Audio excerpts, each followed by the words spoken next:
Today we travel to Grays Harbor County, and this is the incredibly beautiful Grays Harbor County Courthouse.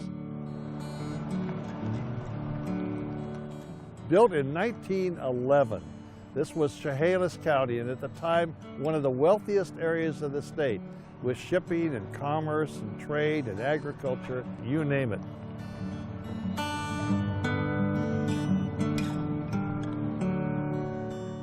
We see the exterior, which is beautiful Tenino sandstone. I'm the Communications Director with the Department of Natural Resources in Washington State, and I'm immediately going to hand it off to the Incident Commander from Northwest Team 13, Brian Gales.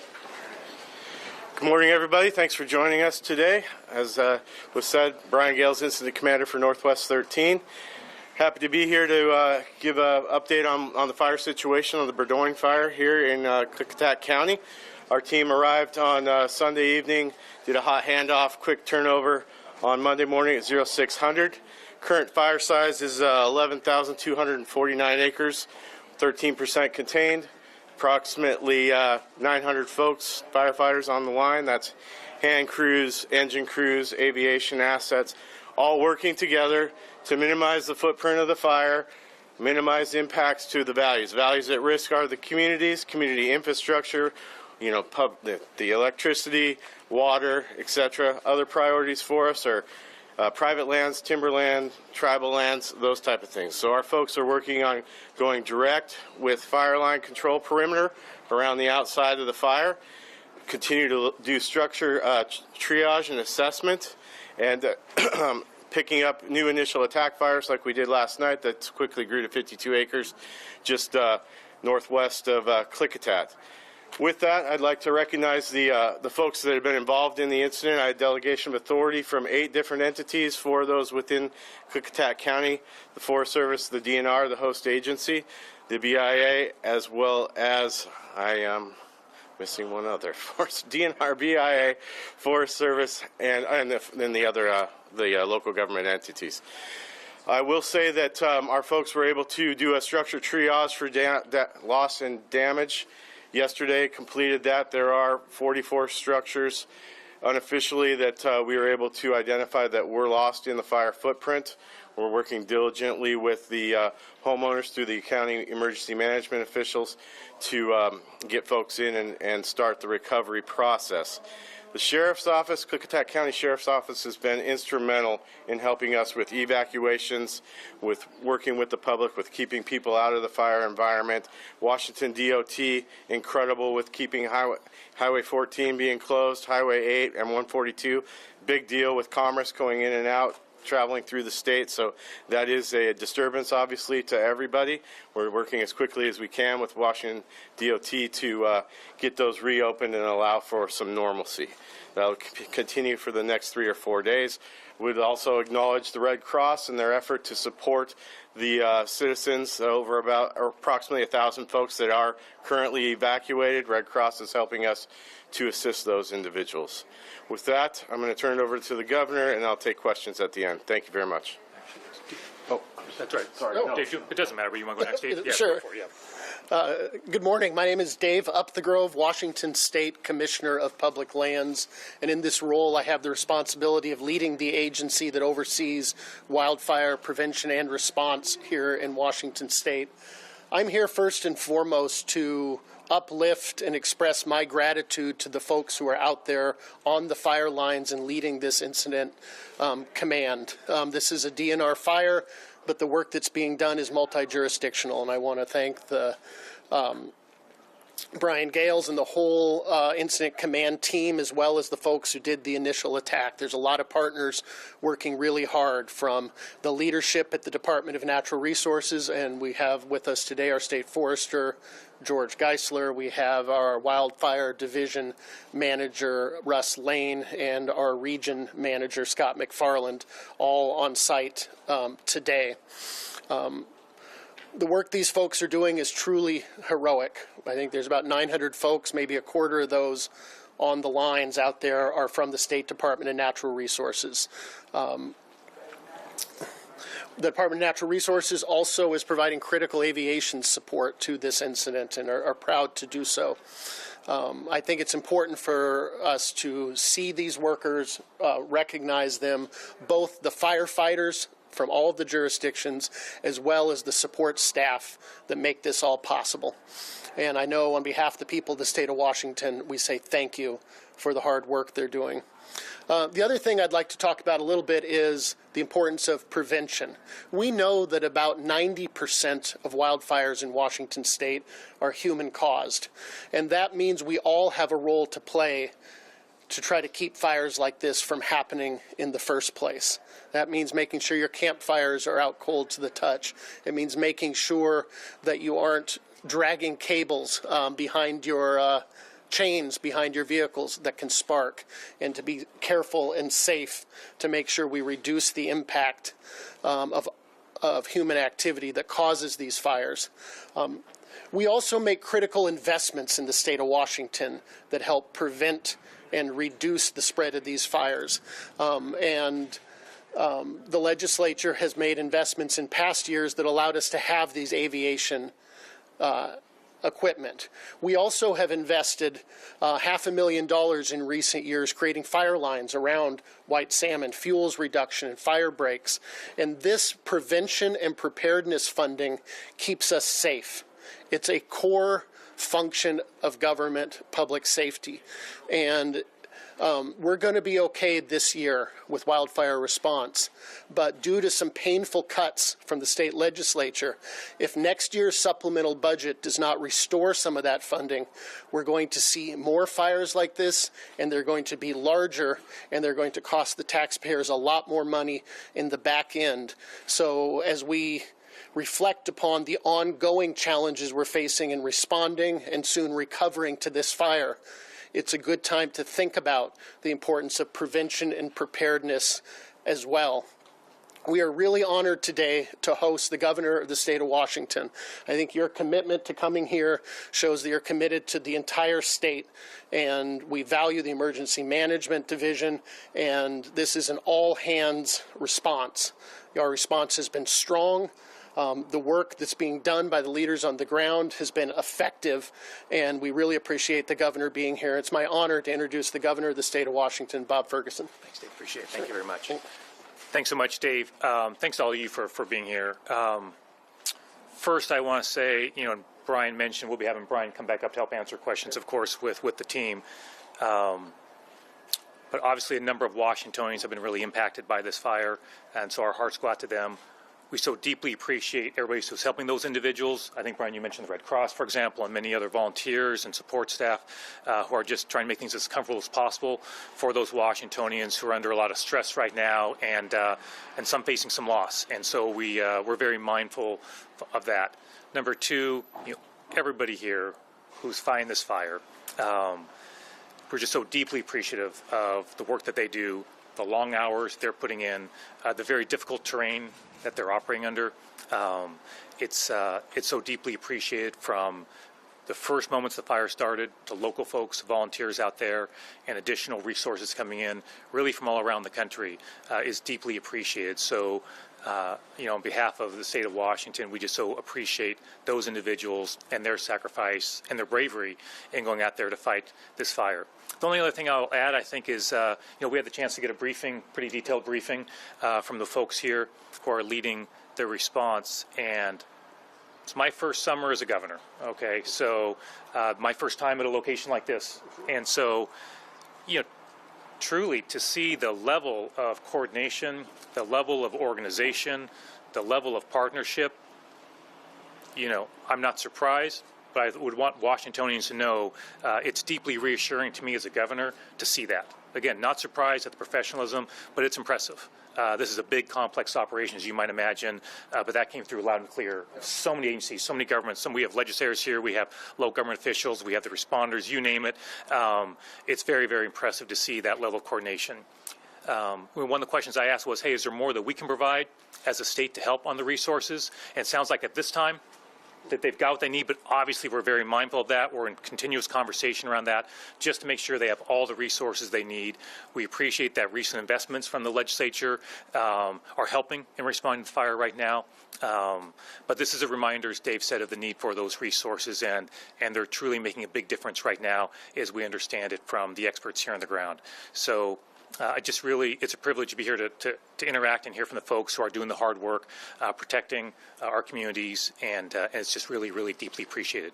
So, Brian, we're going to have you come back up, and I know we have other folks. Feel free to come up if you're going to be helping with questions. Don't be shy, right? We've got a number of folks come back up. Well, Dave, one more from you, but feel free to come As on he up. comes up, he noted we do have some other leaders with us, and we're really honored to be joined by Senator Harris and Representative Stevie, your local legislators who've been attentive and responsive, and you're fortunate to have experienced, strong local leaders here as well. All right, you got me back. I would start off with, when John and I come in, our Ops Chief, John Spencer, right here, we really look at relationships, organize, stabilize, and control. And we work through all the local entities, all the agencies that are responding to provide a strategic plan for minimizing the footprint and values at risk, threat to values at risk. So with that, questions? Your port is right across the river. Yes. How is that relationship going? What kind of resources are you getting? How is it working out? You bet. We get resources through the nationally. So as was mentioned by either Dave or the governor, 25% probably of Washington resource from Washington DNR. Lots of contracted resources, lots of federal and local government resources coming from across the country. Is the state providing any support for the fire victims? I can assure you that the local emergency management department through the county, through Clicktack County, is working closely. The sheriff's office is working closely with those that are displaced currently, working through the Red Cross and other volunteer organizations to ensure those people are getting timely information, getting food, water, shelter, that sort of thing. Yes, that's occurring. For the governor, we can't go to any of these press conferences without federal budget being brought up and federal resources. Are you getting any help? Is there anything coming that way? Are you being shorted? Anything on that? So we were working with the federal government, have a request in. So those conversations are ongoing right now as we assess the total amount that's impacted from a budget standpoint. But yes, those conversations are going on. If others have more details, happy to share that. But so far at this point, everything's been good on that side, and we hope that continues. And to your point, look, what's going on here isn't about politics, right? We just all get together, come together, help address the situation, help the Washingtonians who are impacted, fight this fire, get it resolved. And everything I'm seeing so far, and I want to be clear on every level, from the local government to the state to the federal, so far what I'm hearing has all been very, very positive. I deeply appreciate that. What's been the biggest challenge of fighting this fire thus far, and what's the biggest challenge that remains in terms of increasing containment? I'm going to let our Operations Section Chief John speak to some of those details. Yeah, my name is John Spencer, and I'm the Operations Section Chief for Team 13. And as far as the biggest challenges, it seems like it's a broken record when I go to fire, and that is steep, rugged, rocky terrain, dry fuel conditions, and then the weather. And tonight we're already expecting a gust up to 35 miles an hour that will test our lines. And so just the alignment of all that, the conditions of our forest, have all played into that hand. Over these fast-moving fires are difficult to stop and control, but a lot of great efforts. And I want to rehash what was said earlier. The aviation assets from the State Department of Natural Resources, in my experience, I'm a federal employee, but that cooperating agreements that we have set up throughout the state with all of our regional areas has been dramatic.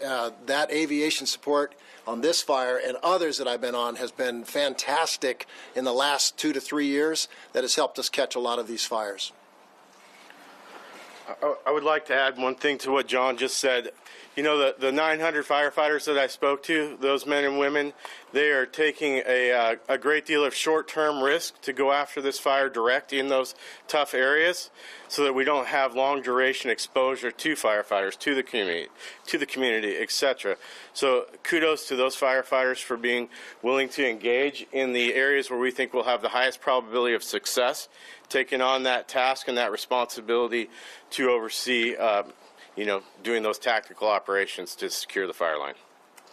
Speak to what it takes to be a firefighter here in this area fighting this fire. You know, for folks that live in, you know, major metropolitan areas, they might not ever see a scene like this where firefighters are literally camping and then going to fight the fire for days, weeks on end. Just speak to what it takes to be out here fighting the fire. Well, it takes fortitude, mental fortitude, because over a time of 14 days when you're fighting fire and you're sleeping on the ground and you're putting in a 14-hour day on the average, and you're fighting in a hot condition, a dirty environment, and you get fatigued over time, but mentally you keep going because you want to serve your community that you're here in, and the support that we've been getting from the community bolsters and gives us that motivation to get out there and do the job. And then the professionalism in the ranks of all of our firefighting. You know, our county resources that responded initially had a tough job before they were even able to get resources, and the efforts that, and they extended their hours, many hours beyond normal to continue that operation. So it's just cumulative, but it's what we train for and it's what we desire to do. And it's very rewarding in the sense that we can help out and serve and stop fires and keep, as Brian said, we elevate a little bit of our risk to the few so that the many aren't part of that risk exposure. And so just great desire to serve, I would say, is a driver. Maybe for Commissioner Upthegrove, this area is really well known for the Gorge National Scenic Area. Can you talk about the extent of the damage to that area and if you're anticipating any sort of support to help that recover? Yep. Well, that scenic area is a federally designated scenic area, and I've not yet been in communication with our federal partners on that topic. So the Incident Command can speak to the damage that's occurred better than I can, but I imagine following completion of the incident, we'll be in communication about how can we best partner in all of the natural resources recovery, not just in that scenic area, but one of the roles the Department of Natural Resource plays is in post-response recovery work on the natural resources side. Our geology folks will be helping make sure we're reducing the risk of landslides and mudslides, and we'll be helping with revegetation and replanting. And in the case of the scenic area, I'm sure we will be cooperating with our federal partners. Do you have any information on the origin of the fire at this point? Origin of the fire was near a road. Cause remains undetermined. And can you might have said this already, but containment, where are we at right now? Currently at 13% as of last night. We want to get through the wind event today, hot, dry, and super windy, as John mentioned. Get through that, allow the firefighters a few more days to do the mop-up, you know, get in there and really root through everything and start putting out the fire edge, you know, where they can, up to, you know, we're looking for 100, 200 feet of depth so that we don't have fire escape over that control line. So that's an ongoing effort, you know, that just takes time. It's very methodical. We can't miss any, or we have things slide out of the line. Are you anticipating this fire to merge with the other one? No, not at this time. Ballpark, how many firefighters units do you have on? Do you know? Yeah, there's approximately 900 firefighters on the ground as of today. Aviation assets are many, with very large air tankers, scoopers that scoop water out of the river. At least three. I know 3 Type 1 helicopters, the very large ones, were flying that new fire yesterday. So we're set up well with aviation assets. And for the folks that have been evacuated, that are probably getting anxious about seeing, you know, the status of their homes, you know, what message for them? When may they be able to come back and get eyes on how things stand for them? You bet. Good question. We are working directly with Klickitat County Emergency Management as well as the Sheriff's Office. I believe some of that has begun, and we're working closely to ensure those people are able to assess their properties prior to opening up and reducing evacuation levels. Certainly, evac levels are driven by fire activity and exposure to the public as well as the firefighters. Do you know how many people are currently evacuated right now? rough estimate, visiting with the sheriff, we're approximately 900-ish that are evacuated.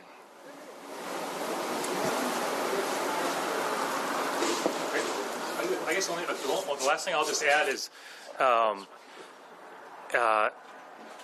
some of the questions were asking me about the individuals and the impacts. One thing I just want to emphasize is during the briefing we had, there was a big focus from the folks briefing myself and the lands commissioner about exactly those things, right? That they were very focused on the impacts, trying to help out homeowners. Folks have been evacuated, trying to get folks back to their property when appropriate to assess things. Making sure, hey, when folks are able to come back, that there's power, that there's water. So I just want to communicate to the people of the state that that is very much a focus. That came through loud and clear. I didn't have to ask about that. That was something that they were very focused on. So again, just as we wrap up, so deeply appreciative of everybody who's here, everybody who's out there fighting this fire at many different levels. And it's deeply, deeply appreciated. And I so appreciate Brian, you guys, the entire team here has just been, so impressive, and I just really appreciate everybody's strong efforts. And thanks to you for being out here today. Really, really appreciate it. Dave, anything you want to say before we wrap up? No. Thanks so much, everybody. Really appreciate it. Thank you so much. Yeah, really appreciate it. Yeah.